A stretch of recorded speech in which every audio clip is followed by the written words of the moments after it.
Excited about today's show. With me, as always, I've got Nick Parsons in the room. What's Nicholas, up, how are Allie? you doing today? I'm a little bit sick, but other than that, I'm doing fantastic. That's right. We missed you last week at Total Chaos, so I'm Mm-hmm. glad to know that you're feeling better and Thanks. you're back in the groove of things. Absolutely. I'm ready to fire here today for sure.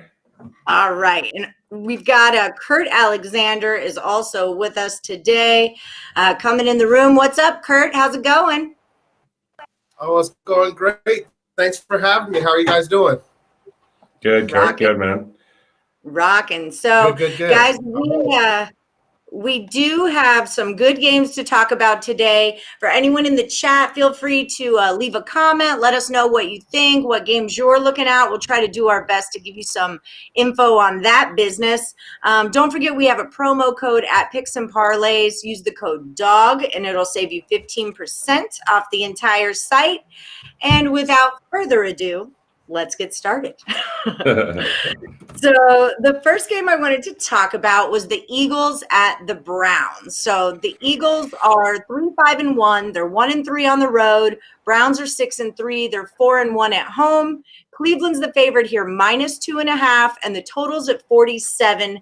So why don't you kick us off, Nick? What do you got here? Well, I don't have an official play on this one yet. Actually, I always look at the Browns every single weekend because my brother is a lifelong Cleveland Browns fan. He actually named his dog Cleveland. He was a chocolate lab, and so he named it Cleveland. But anyways, yeah, I mean, these two teams, really horrible records. But despite their losing record, the Eagles still lead the NFC least. But they're going to need a win here to keep that position. But I mean, Cleveland, it needs victories as well. Both these, it's fighting for a playoff spot in the loaded AFC. Over the last two games, Cleveland has had to deal with really poor weather. But running back Nick Chubb, he just recently returned just last week. And along with him and Kareem Hunt, I think they're going to give this 26th ranked Eagles defense really busy for sure. And yeah, Philadelphia had started 1-4-1. It recovered a bit. But then it sure looked poor in last week's 27-17 loss to the Giants. So yeah, I don't know. I'm kind of up on the fence with this one, guys. I mean, Philadelphia's defense is its strong point for sure. I mean, Philly's D is going to be able to probably keep it competitive in this one, and I think that to keep the pressure off of Mayfield here because he's lost OBJ. They're definitely going to be running the ball here. So yeah, I'm having a little bit of trouble looking at the side here, but when I look at this game, I think I'm starting to lean towards the under here, unless you guys can sort of talk me off that. No, that was pretty much, it's what I have right in front of me, under. Yeah, I just haven't been super impressed with either one of these teams and their ability to score. Wentz 21-37 for 208 yards. There's no touchdowns on that stat for the game against the Giants. Mayfield 12 for 20, 132 yards. Also, no touchdown on that stat against the Texans. So, I mean, that's how you score in football, right? You get the touchdowns. So That's right. I'm with you on this. And I'm the same about the side also. It just seems like you're damned if you do and damned if you don't in a weird kind of way. One point I did want to bring up too is that Cleveland's defense has slowly been getting better as well. I mean, it was just atrocious at the beginning there with comparable numbers to Dallas, but slowly over the last couple of weeks, led by Myles Garrett there, the Cleveland defense has looked a little bit better.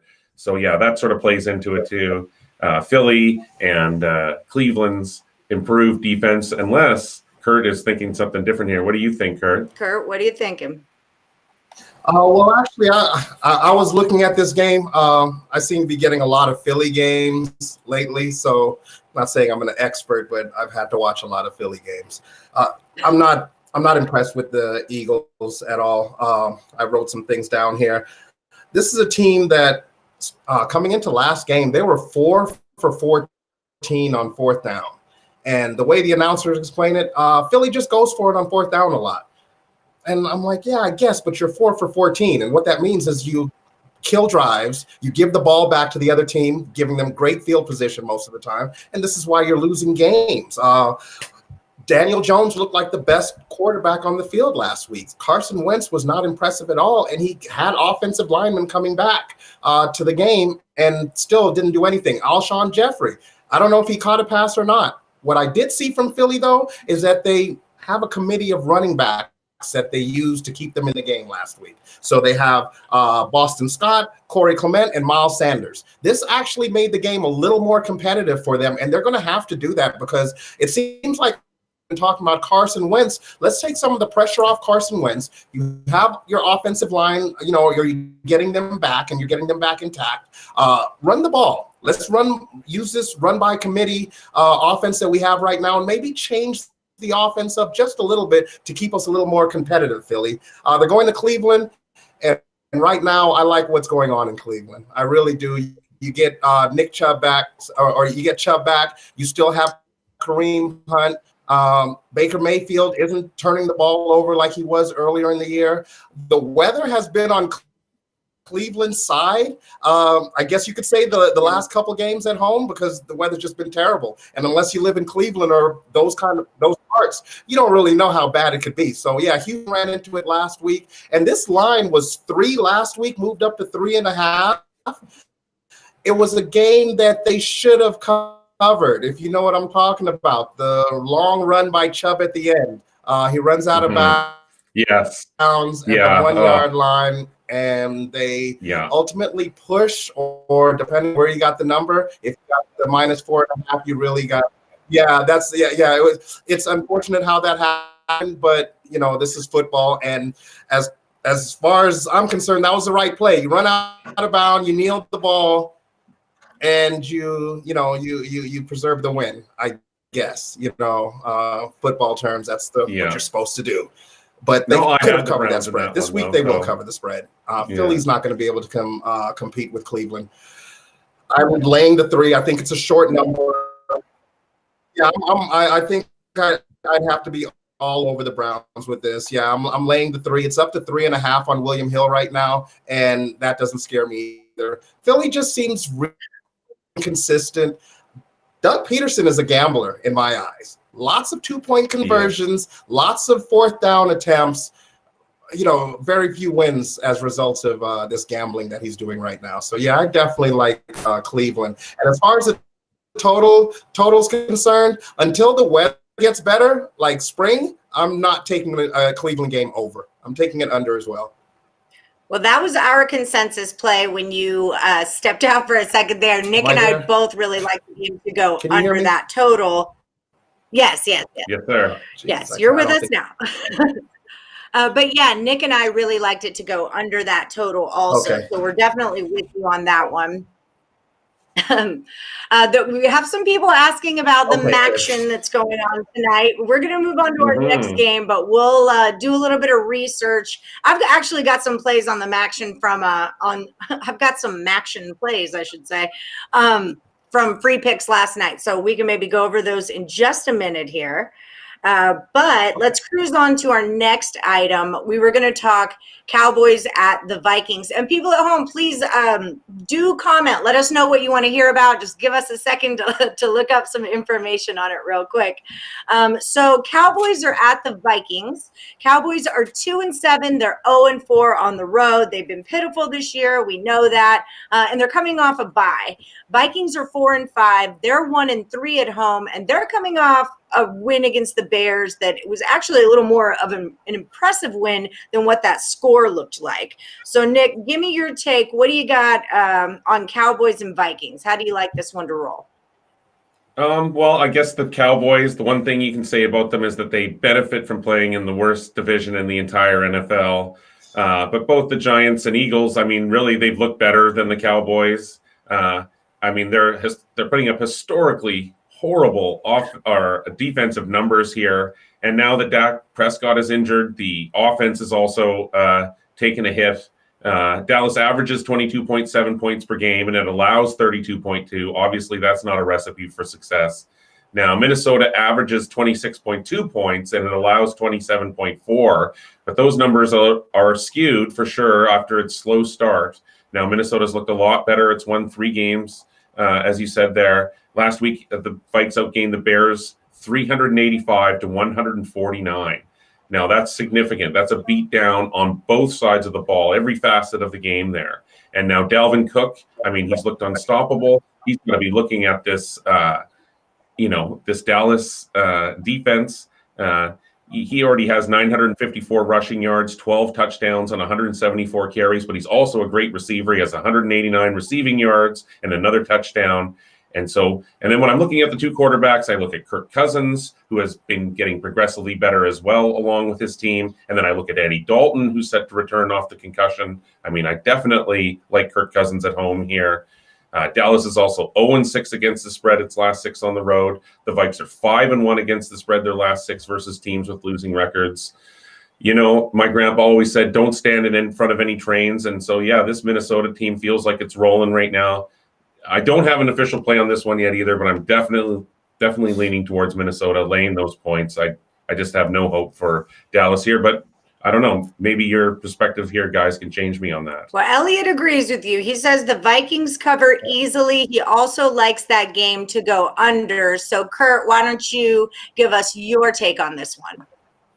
I've been trying to find a reason to bet Dallas. This 7 looks almost a little too easy. And I couldn't find a reason. I searched. The only thing I came up with is that Mike McCarthy is 15-5-1 against the Vikings. I don't know what that does for this game. I love what Minnesota's doing. You know how I am. I love teams. I love teams that run the ball, and that's what Minnesota's doing with their running game right now, and they're unstoppable. Dalvin Cook is unstoppable. He's been kind of warming up as the season got going, and now he is on fire. It's just like a blazing trail. Hand the ball to Cook, and it makes it a lot easier for Kirk Cousins in this offense. You're starting to see Thielen get into the game. He got 2 touchdowns last week. This is a game that Dallas isn't going to be able to keep up with them. They're just not. There's just too many things wrong with Dallas. That's what the problem is. It's a good spot because you have them coming off a bye, so maybe a little more time to practice. But you have them coming off a bye against one of the hottest teams in the league right now, and I just don't think it's a good spot. Maybe against a lesser team. Yeah, I wouldn't mind. I was just really wondering why this line was so low. 7 just seemed really, really low to me. I like I agree. Minnesota kind of running away with this one. Dallas is giving up a 150 on the ground right now, and Minnesota will take that. They'll take 200 if you're going to give it to them, and I wouldn't be surprised to see his numbers get up there. Dalvin Cook, I like the Minnesota Vikings. I don't have a play on and this, but I like the Minnesota Vikings game. What was I going to say? Didn't that number opened at -9.5 and it got bet down, I believe. And that really confused me. And then I just took it as a total overreaction to that Steelers game and the public saying like, oh, well, they're getting better. And the Cowboys are like a public betting team. Everyone is a Cowboys fan, it seems like. And so I think it was because Dalton was confirmed finally. Right. That also. But I think there's a huge overreaction to that Steelers game. I think the Steelers were kind of caught looking ahead there. And, sure. That coupled with the bye is maybe putting a little too much value on what the Cowboys are actually capable of doing right now. No doubt about it. They're the biggest. I mean, if they have to be the biggest public team out there, so it always has to be taken into account with the Cowboys. Here's an interesting perspective. Chris McMahon says Minnesota's amidst a stretch of winnable games, playing inspired ball, but laying over a touchdown I can't do. Teasing them down may tease Cowboys up. What do we think? Kurt, you're a teaser. You got any feelings about that? Nick, do you tease? Are you a teaser? Yeah, no, I do. And so there's some basic rules to do with teasing. If you're doing a 6-point teaser, you don't want to tease over 0. So you go either way. And you want to tease over at least 3 key numbers. So that would, in a sense, bring it. You wouldn't be going over 0. You'd be crossing 3 key numbers. Tease them down to -1. Yeah, I mean, if you're going to throw that into one of your 2-team or whatever, how many parlays, I like that. Absolutely. You eliminate the point spread with that if you tease them down. Yeah, I definitely could see teasing this game down to -1. Well.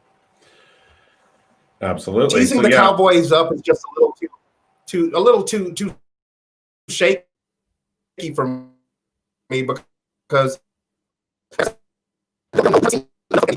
we're expecting him to come in and do a better job than Gilbert did, but can we be sure, or do we know? I'm still out. I still need a little film on Andy Dalton as the Cowboys quarterback. We know they have the weapons. We just don't know why things aren't working on the field right now. Right. So, yeah, I would say I don't like teasing totals, at all. And I definitely don't like teasing side and total in the same game, unless maybe if it's a standalone game like the Super Bowl or a Thursday night game or something. But, yeah, I like that, bringing it down to -1. I don't mind that in a teaser at all there, Allie. All right. Nice call there, Chris McCann. Get it, boo. Get it. Dylan Wayne Moneo says Minnesota is getting better. And Elliot V says time will run off that clock big time with both of these teams running the ball. So that is a very good point there. Just to remind you guys, like, subscribe, hit the bell for notifications. Please leave us comments, questions, leave us your plays. We got one more NFL game to go to, and then we can touch on a little action before we get headed out for the day. We've got the Packers at the Colts. Packers are 7-2. They're 4-1 on the road. Colts were 6-3, 3-1 at home. This number went from the Colts +2.5 to now the Colts -2, and we've got a total of 51. So, Nick, lay it on me. Well, this is an interesting matchup. It's Green Bay. It managed to avoid a colossal upset there, coming from behind and off Jacksonville 24-20 last weekend. But, I mean, overall, the Packers, they've looked good on both sides of the ball. They're averaging 30.8 points per game. They're allowing 24.9, and they've won 2 in a row. The Colts, they're off the 34-17 beatdown over Tennessee. They're now in sole possession of top spot in the AFC South. They're ahead of the Titans due to the tiebreaker, although tied with the overall record. Now, Indianapolis averages 26.9 points, and it allows just 19.7. Green Bay has Chicago at home next weekend. So both of these teams have divisional contests next weekend, so they can't get looking ahead. They can't get caught looking past this one. I'm on the fence a bit here, guys, again, on this one, but I think the home field advantage, the better defense, and pretty much similar quarterbacks. I guess Aaron Rodgers gets the slight nod over Rivers, but still they're pretty similar. And I guess right now I'm leaning towards laying the short points on the Colts at home in this one, guys. Again, unless you can talk me out of it. Actually, Nick, I'm jumping in the car with you. I'm on the same side. I like the Colts in this game. Green Bay seems to have a tough time once they face good competition, I guess you could say. We saw it against Tampa, and we saw it against Minnesota. When they play these teams, it's like these teams take Aaron Rodgers completely out of the game. And I'm saying that mentally. You kind of see his demeanor and his body language, and it transfers, or it flows through the rest of the team, the rest of that offense. And slowly but surely, they give up, and it shows. A Tampa Bay game we saw earlier, they just stopped scoring. They didn't even compete, and same thing with Minnesota. They're in the game, they're competing, and then the teams kind of take off, and they increase the margin of victory, basically between them and Green Bay. They just blow them out. So I see this being a game that the Colts will be able to get it done. I like the offensive line in Indy. That's my number one thing. When you look at Indianapolis, look at the offensive line and defensive line. Phillip Rivers isn't getting touched. He's got time. He's able to find open receivers, and that offensive line is basically the reason for this. The only thing that's hurting Indy right now is the running game. You have too many turnovers by Jonathan Taylor. They're only averaging about 105 rushing yards right now. So maybe they try to be a little bit more creative as far as reverses with the wide receivers, or mix up the play action a little more. But right now, Indy looks like they're the better team.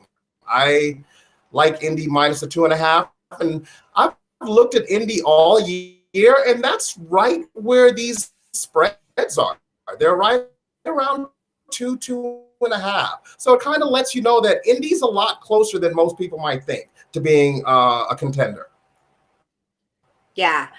I mean, Kurt has been talking about the Colts defense. We've gone back and forth on our total chaos over this Colts defense for more weeks than I can count. So I'm with Indy. I'm in the car. Let's go. Beat.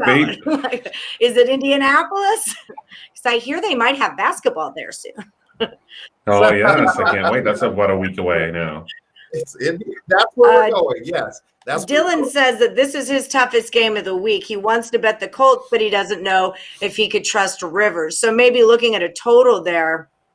I'm on the Colts. We dig the Colts. You know what? Kurt made a really good point there about Rivers already struggling against good defenses, especially ones that can get pressure on the quarterback.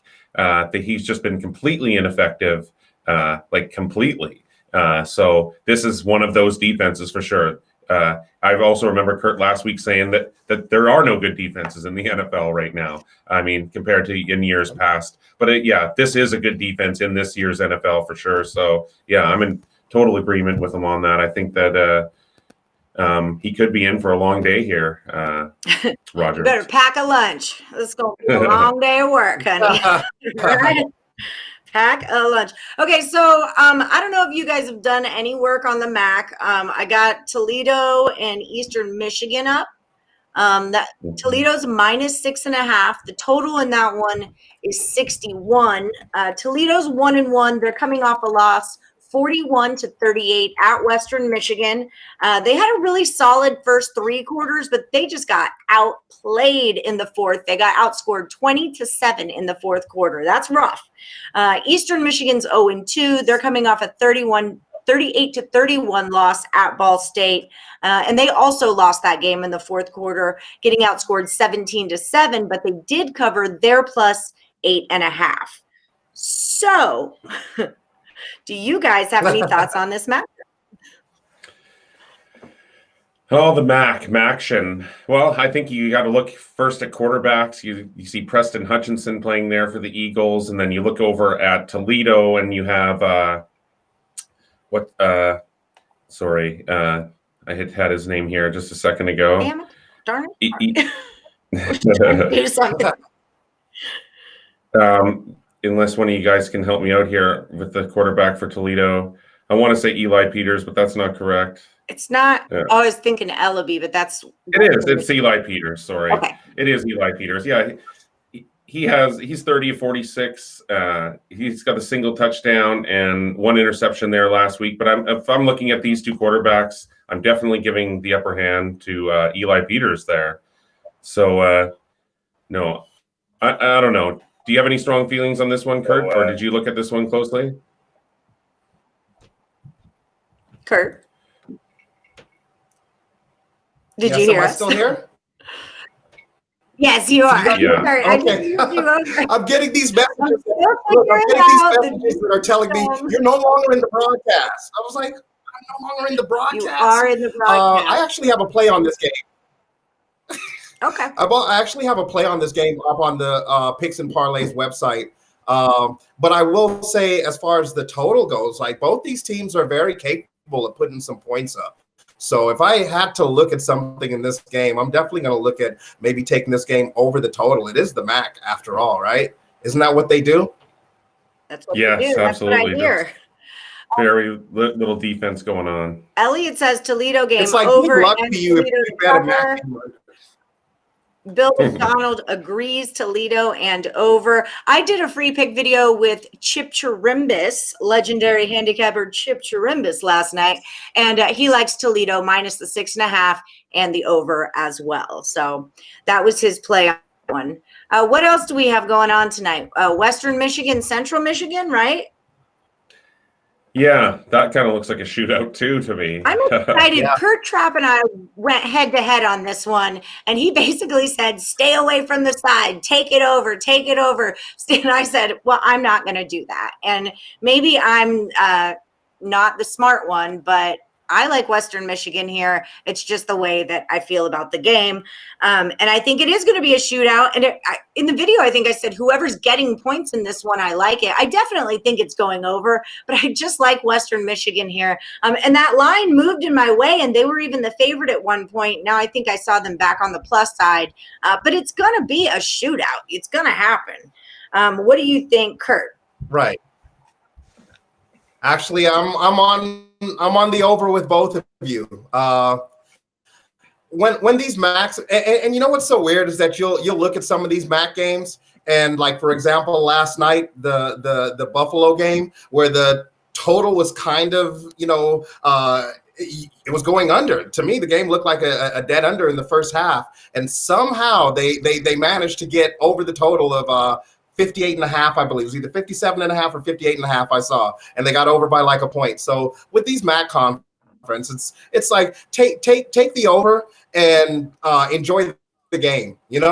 Like seriously, Yeah. they're Western back Michigan, and forth. Both teams are going to be able to put up points. And last one with the ball, that's what's going to end up happening.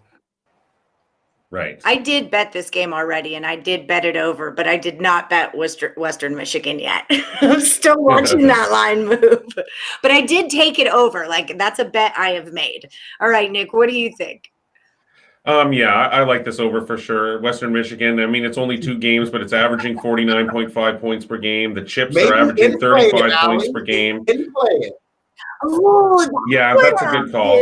I'll get an even Wait a little bit and then try to get a better number there. But yeah, I like the over. I think, I see very little defense being played with only the 6 games being played again this year. These teams need to win. They need to win big. So every point counts. Everything counts. And so, yeah, I'm definitely with Craig. I'm with both of you guys as well on the over in this one. And I think there's one more game, but I don't think I have anything on it. There isn't. That one was canceled. Okay, there it is. That's why I don't have anything on it. I'm prepared even when I'm not prepared.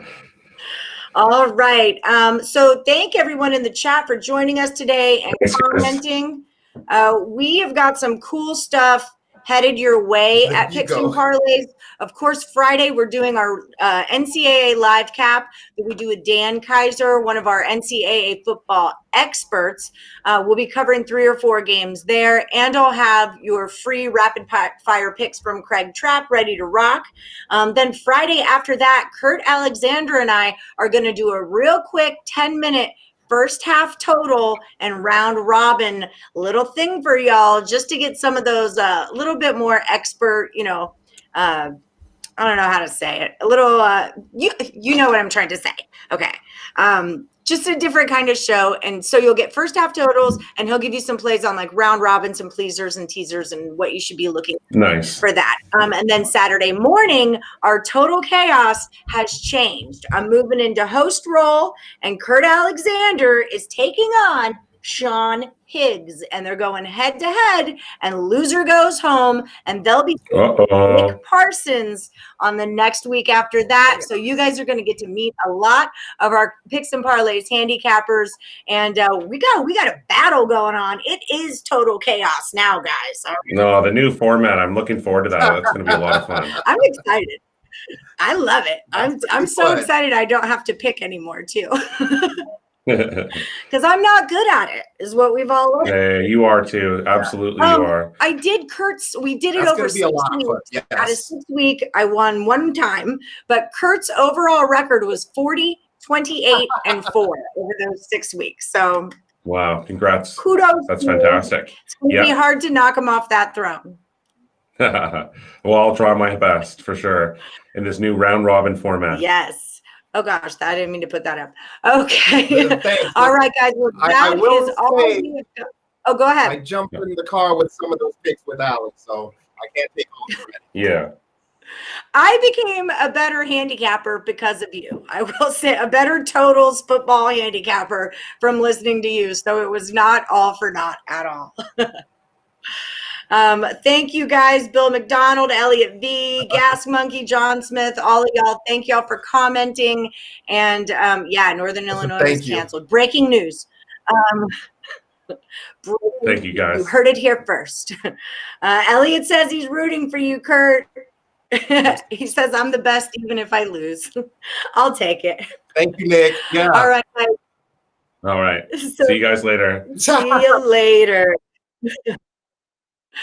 And don't forget, guys, like, subscribe, hit that bell for notifications. We've got a lot more fun stuff coming up in the future. So stay tuned to Picks and Parlays.